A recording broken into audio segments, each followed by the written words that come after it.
नमस्ते, मैं हूं संजय दीक्षित और आप देख रहे हैं दी जयपुर डायलॉग्स। हमारे चैनल को सब्सक्राइब करके बेल आइकॉन दबाएं, वीडियो लाइक करें और शेयर करें। आपको यह सूचना देते हुए मुझे हर्ष हो रहा है कि आज इंडिया वर्सेस न्यूजीलैंड के मैच के हाफ टाइम पर और फुल टाइम पर दोनों समय हमारी एक नई चैनल जो आरंभ हो रही है, जेडी स्पोर्ट्स, दी जयपुर डायलॉग स्पोर्ट्स, उस पर मैं आपके सामने उपस्थित होऊंगा स्पोर्ट्स चैनल पर। तो जेडी की नई स्पोर्ट्स चैनल आरंभ हो रही है आज सेमीफाइनल के साथ। बात करते हैं कतर की एक बार फिर से। अब भाई आप कहेंगे कि आप कतर की बार बार बात क्यों करते हैं। इस बार हम बात कर रहे हैं कि कतर के एक रिकंस्ट्रक्शन ऑफिस को इजराइल ने क्यों ध्वस्त कर दिया गजा के अंदर। अब आप कहेंगे कि भाई कतर जो है ये इजराइल में क्या, ये गजा में किस तरह का ऑफिस बना रहा था। जी हाँ, ये वहाँ ऑफिस नहीं बना रहा था, ये उनके लिए जो गजा के जो आतंकी हैं यानी हमस वालों के लिए वहाँ पर एक पूरी हिसाब से शरण स्थली कम ऑपरेशनल हेडक्वार्टर का एक असिस्टेंस करने वाला एक स्थान बना रहा था और उसको इजराइल ने ध्वस्त कर दिया। अब बात ये हो रही है कि भाई कतर ये कह रहा है कि ये इजराइल ने जो ध्वस्त किया है इसमें भारत का हाथ है।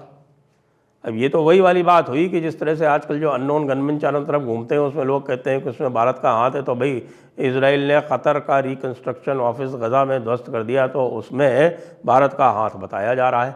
वैसे यदि है तो मैं तो प्रसन्न ही होऊंगा, क्योंकि आपको पता है कतर इस समय किस तरह की बदतमीजियाँ कर रहा है भारत के साथ में। जो 8 हमारे नेवल ऑफिसर उसने वहाँ पर बंद कर रखे हैं, वो क्यों कर रखे हैं? क्योंकि वो भारत के माध्यम से इजराइल पर प्रेशर डलवाना चाहता है। भारत इजराइल के माध्यम से गजा में कतर का ऑफिस ध्वस्त करवा देता है। तो ये तो बहुत ही अच्छी एक स्टोरी हो गई। इस स्टोरी में और क्या पेच आ सकते हैं? पेच तो यही आ सकता है कि कतर जो है इस वक्त फंस गया है और उसको फंसाने में हमास तो मुख्य कारण है ही, क्योंकि हमास का वही एक सपोर्टर था। अब हमास को सारे जो पैसे जाते थे, कुछ लोग कह रहे हैं कि भाई उसमें दूसरे लोग भी शामिल थे, यहाँ तक कि लोग इसराइल का भी नाम ले रहे हैं कि भाई इसराइल भी इतना ऐसा नहीं था। वो जो हमास को जो पैसे जाते थे वो उसमें इसराइल भी अपना लीवरेज क्रिएट कर रहा था। लेकिन इसराइल ये भूल गया था कि भाई ये लीवरेज आप क्रिएट कर नहीं सकते। जो हमास का चार्टर पढ़ेंगे तो उसमें वही लिखा हुआ है जो कि हर आतंकवादी संगठन, जी हाँ, आतंकवादी संगठनों की संख्या इस समय कम से कम नहीं तो 500 होगी, उसमें से लगभग 200 तो यूएन ने प्रतिबंधित कर रखे हैं और उनमें सबका एक ही ध्येय है कि पूरे विश्व में इस्लाम का शासन होना चाहिए, क्योंकि नबी हुजूर के द्वारा कही हुई अल्लाह की पाक किताब कुरान पाक में यही लिखा हुआ है।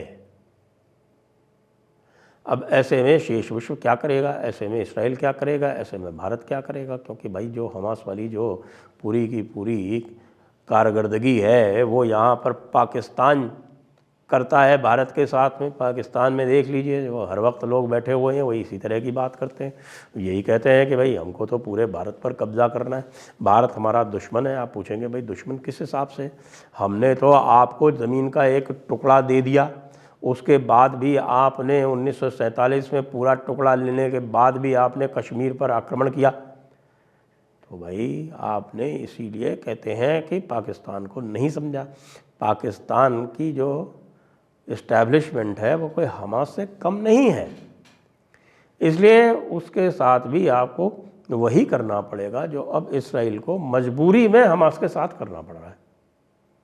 इसमें बहुत सारे लोग उठ खड़े होते हैं और कहते हैं कि नहीं साहब, कि आपको हमास के साथ में नरमी से पेश आना चाहिए। मैं कहता हूं कि कतई इनके साथ आप नरमी से पेश आ ही नहीं सकते। अगर मान लीजिए कोरोना वायरस आपके हो जाए तो आप क्या कोरोना वायरस का इलाज नहीं करेंगे? क्या आप उसमें अपने मजबूत से मजबूत आपकी प्रयास नहीं करेंगे? क्या आप उसमें आपकी जो बढ़िया से बढ़िया दवाई है उसका इस्तेमाल नहीं करेंगे? क्या आप उस वायरस को समाप्त करने का प्रयास नहीं करेंगे?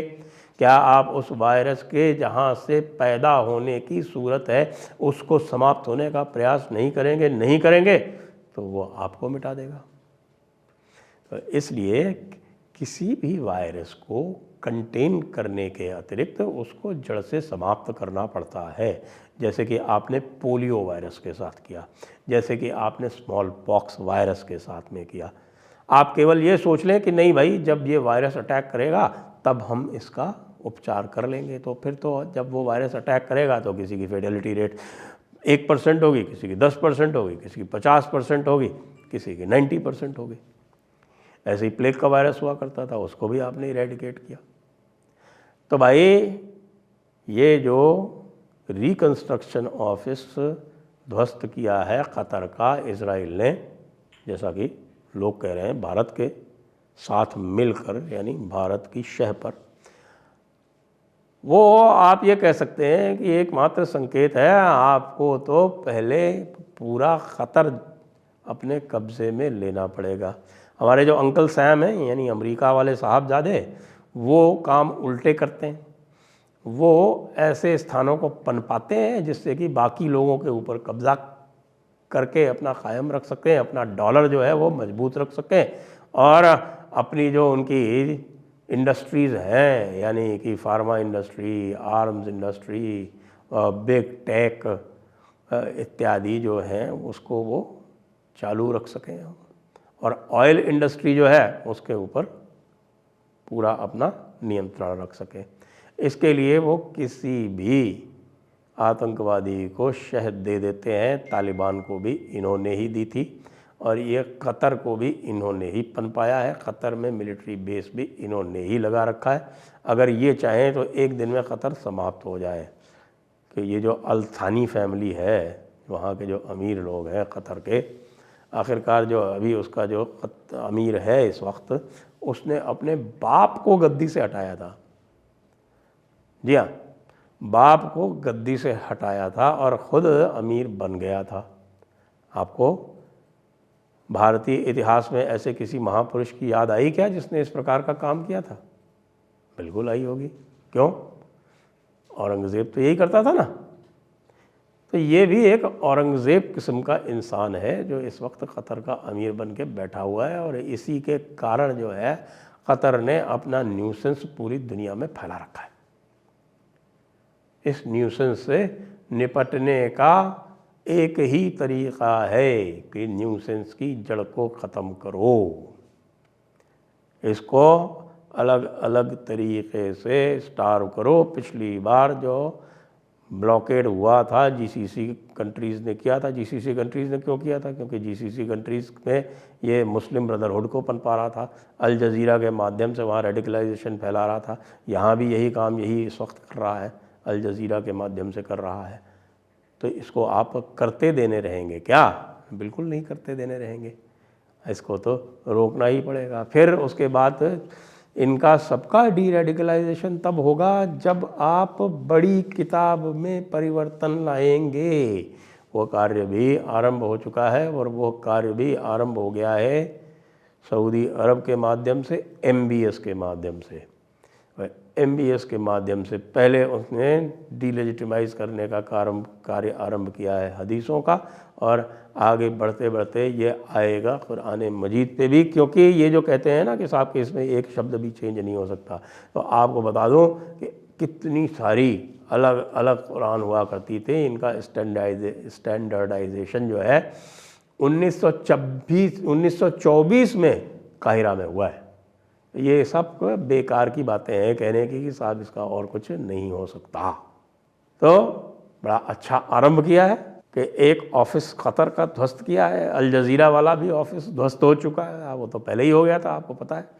और अल जज़ीरा भी गया, कतर का रिकन्स्ट्रक्शन ऑफिस भी गया। यदि कतर का और कोई किसी प्रकार का वहाँ पर और भी ऑफिस है उसको भी ध्वस्त करो। कोई टनल भी बना रखी है अगर कतर ने अपने हिसाब से, तो उसको भी ध्वस्त करो। अब कतर में डायरेक्ट अटैक नहीं करो, कतर के जो अलग अलग स्थान हैं उनको समाप्त करो। यही इनका एकमात्र उपचार इलाज है।